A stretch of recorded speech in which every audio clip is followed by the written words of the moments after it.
ایک غریب بستی میں ایک ماں رہتی تھی جس کی دنیا اس کے بچے تھے۔ اس کی زندگی کی ہر سانس اپنے بچوں کے نام تھی۔ صبح سب سے پہلے وہ اپنے بچوں کے چہروں کو دیکھتی اور ان کے ماتھوں کو چومتی اور دل ہی دل میں دعا کرتی کہ اللہ ان کو ہر غم سے بچائے۔ وہ خود بھوکی رہ لیتی مگر بچوں کی پلیٹ کبھی خالی نہ ہونے دیتی۔ اگر گھر میں ایک ہی روٹی ہوتی تو وہ بچوں کو کھلاتی اور کہہ دیتی کہ اسے بھوک نہیں ہے۔ رات کو جب بچے سو جاتے تو وہ خاموشی سے ان کے پاس بیٹھ کر ان کے بکھرے بال سنوارتی، کمبل ٹھیک کرتی اور آنسوؤں میں ڈوبی ہوئی دعائیں مانگتی۔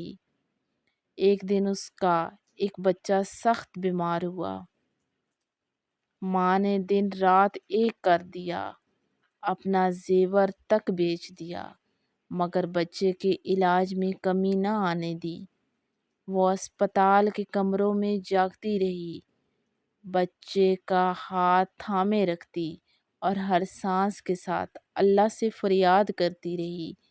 جب بچہ صحت یاب ہوا تو ماں کے چہرے پر جو سکون آیا وہ دنیا کی کسی خوشی سے بڑا تھا۔ اس نے مسکرا کر کہا، اگر میرے بچوں پر مسکراہٹ ہے تو میری زندگی کامیاب ہے۔